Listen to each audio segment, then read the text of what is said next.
Hello everyone. In this lecture, we will discuss about the symptoms and treatment of anemia.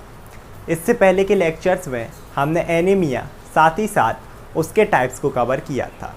तो start करते हैं symptoms of anaemia से। क्या क्या symptoms देखने मिलेंगे?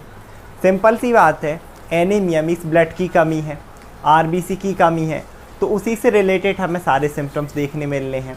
सबसे पहले देखते हैं स्किन एंड म्यूकस मेम्ब्रेन को, क्योंकि आउटर कवरिंग है ना, बाहर से देखें तो स्किन और जितने भी आपके ऑरिफाइसेस यानी कि ओपनिंग रहेंगी, चाहे नोज़ की ओपनिंग हो, आपके माउथ की ओपनिंग हो, ईयर की ओपनिंग हो, उसके बाद ये स्किन कैसे कॉन्टिन्यूस होती है, लाइक म्यूकस मेम्ब्रेन है ना, म्यूकस मेम्ब्रेन के फॉर्म में आप बोल सकते हो। और आपके जो सॉफ्ट ऑर्गन है वहाँ पर भी रहना है। तो अपन क्या देखते हैं कि इनमें क्या क्या चेंजेस होंगे। पहली चीज़, इनका जो कलर डार्क रहता है ना, वो कैसा हो जाएगा, स्किन कलर या फिर म्यूकस मेम्ब्रेन कलर बिकम पाल या फिर पेल, मतलब आप बोलते हो ना कि लाइटेस्ट टाइप का हो जाएगा। क्यों हुआ? क्योंकि आरबीसी, अगर हम ब्लड में देखें तो आरबीसी थी ना, आरबीसी तो कहीं ना कहीं कलर प्रोवाइड कर रही थी, क्योंकि आरबीसी का काउंट क्या हुआ, कम हुआ, तो इस वजह से क्या हो जाएगा, स्किन बिकम पेल। इसके बाद दूसरा देखें तो कार्डियोवैस्कुलर सिस्टम मीन्स आपका हार्ट साथ ही साथ ब्लड वेसल, दोनों को मिलाकर हमने बोला कार्डियोवैस्कुलर सिस्टम। मेनली यहाँ पर हार्ट की ही बात हो रही है। अब क्या करेगा, ये क्या करता है, एक तो आपका कार्डियक आउटपुट इंक्रीज होगा, ठीक है, आपका क्या होगा, कार्डियक आउटपुट इंक्रीज होगा, और हार्ट रेट। अब हार्ट रेट तो आप लोगों को पता होगा है ना, कि दिल कितनी बार धड़कता है 24 घंटे में, 1 मिनट में, तो ये हो रहा है पूरा हार्ट रेट। जिस स्पीड से हमारा हार्ट बीट हो रहा उसको बोला जाता है हार्ट बीट। इसमें इंक्रीज होगा, आपकी हार्ट बीट बढ़ेगी बहुत जल्दी है ना, और इस कंडीशन को बोला जाता है टैकीकार्डिया। जब हार्ट रेट में इंक्रीज होता है ना, इस कंडीशन को बोला जाता है टैकीकार्डिया। अगर डिक्रीज होता तो ब्रैडीकार्डिया। साथ ही साथ आपका कार्डियक आउटपुट भी इंक्रीज हो रहा।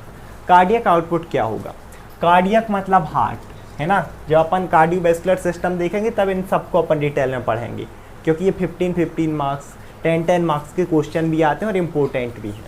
आउटपुट का क्या मतलब हुआ, दो चीज़ें होती हैं, एक होता है इनपुट, जैसे हमने मोबाइल में डाला 2 + 3, ये हुआ इनपुट, और कैलकुलेटर और मोबाइल हमें यहाँ पर इसका आंसर देगा 5, होता है आउटपुट, मतलब जो चीज़ निकल के आए वो आउटपुट। तो हार्ट से जितना भी ब्लड का अमाउंट पंप होता है, इजेक्ट होता है, निकलता है एक बार में, उसे पर्टिकुलरली बोलते हैं कार्डियक आउटपुट। मेनली एक बार में हम ले लें कि एक हार्ट बीट में, फिर इसे अपन 3 टाइप में क्लासीफाइड करते हैं ना, स्ट्रोक वॉल्यूम रहेगा, माइनट वॉल्यूम, कार्डियक इंडेक्स, वहाँ डिटेल में देखेंगे। नॉर्मल समझ में आया कि एक बार में आपका हार्ट जितना ब्लड पंप कर रहा उसी को इन्होंने बोला कार्डियक आउटपुट। समझने वाली चीज़ है कि ये दोनों क्यों बढ़ रहे हैं, चाहे कार्डियक आउटपुट हो, हार्ट रेट हो, दोनों डायरेक्टली प्रोपोर्शनल है, वैसे भी एक बढ़ता है तो दूसरा अपने आप बढ़ेगा। कारण ये है कि एनीमिया में हुई आरबीसी की कमी, आरबीसी कर रही थी ऑक्सीजन को कैरी, क्योंकि आरबीसी की डेफिशिएंसी है ना, आरबीसी अब हमारी बॉडी में कम है, तो जो ऑक्सीजन का ट्रांसपोर्ट हमारी बॉडी में हो रहा वो भी कम होगा है ना, ब्लड में, क्योंकि आरबीसी कम है, इसीलिए अब सही से प्रॉपर ऑक्सीजन मिल नहीं पाएगी बाकी के ऑर्गन को।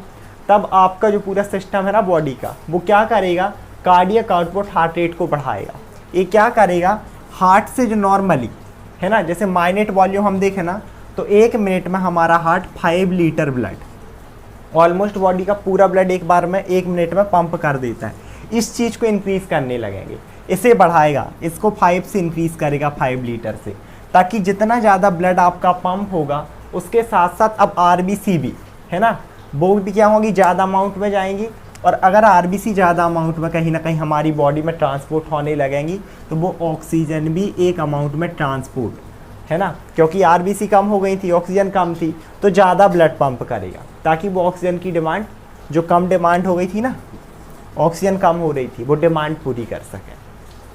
इसके बाद आगे देखें तो रेस्पिरेशन, हार्ट रेट बढ़ी है, इसके साथ हम देखें और क्या हुआ है, आपका कार्डियक आउटपुट बढ़ा है, हार्ट आपका रेट ऑफ रेस्पिरेशन अपने आप बढ़ जाएगा, क्योंकि ये सारे डायरेक्टली प्रोपोर्शनली रहते हैं, एक बढ़ेगा तो दूसरा, क्योंकि रेस्पिरेशन तेज होगा, ऑक्सीजन कम मिल रही है ना बाकी पार्ट्स को, तो इनटेक बढ़ेगा, ताकि हम जितनी ज़्यादा ऑक्सीजन लें उतनी हमारी बॉडी को मिले, ठीक है। अब कई बार लेकिन क्या होता है, क्योंकि आप जितना ज़्यादा तेज़ रेस्पिरेशन लोगे उतनी ज़्यादा कार्बन डाइऑक्साइड भी प्रोड्यूस हो रही है। कई बार क्या हो सकता है, ब्रेथलेसनेस, मीन्स आपको सांस लेने में इस तरीके से डिफ़िकल्टी हो सकती है एनीमिया वाले पेशेंट में। आगे देखें तो रिप्रोडक्टिव सिस्टम।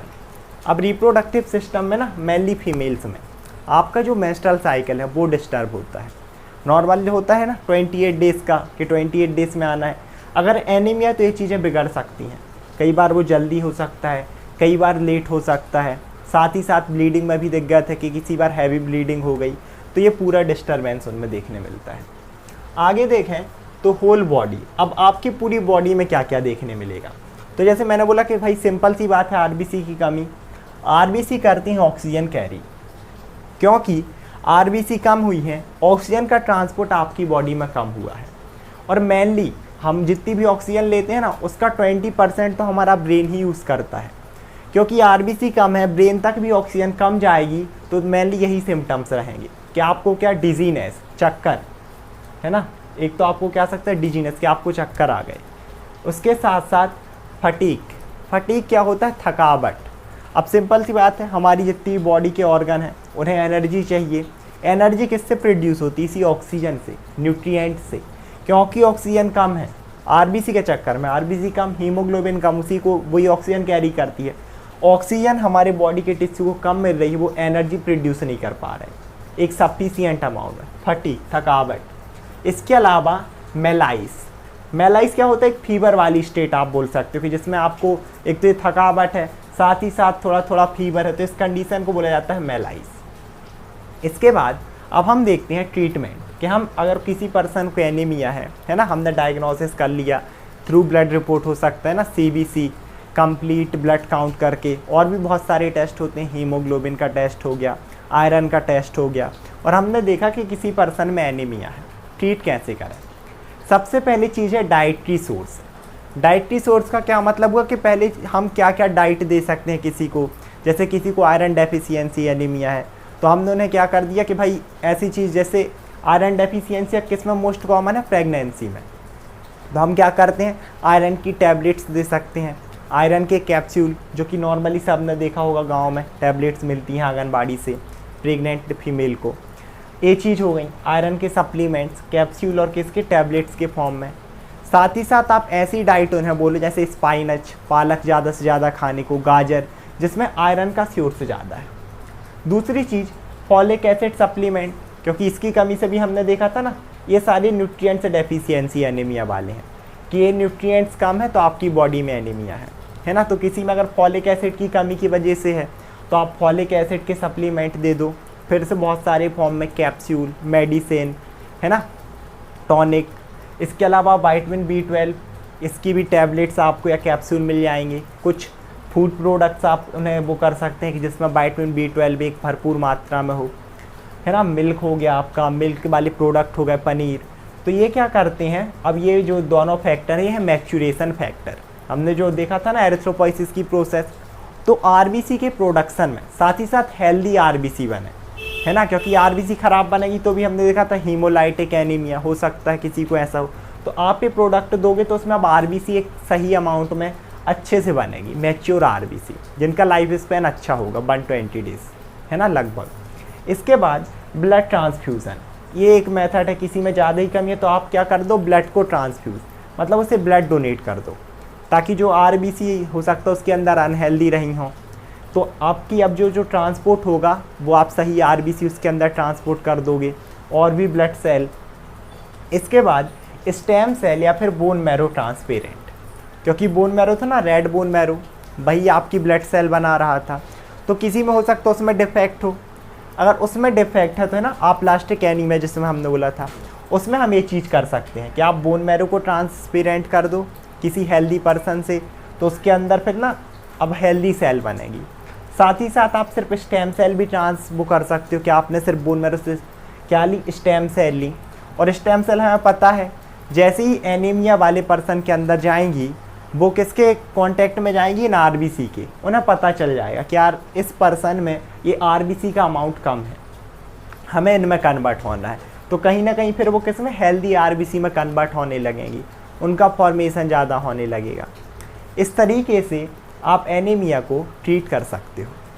आई होप आप लोग को वीडियो समझ में आया होगा। Thank you so much everyone.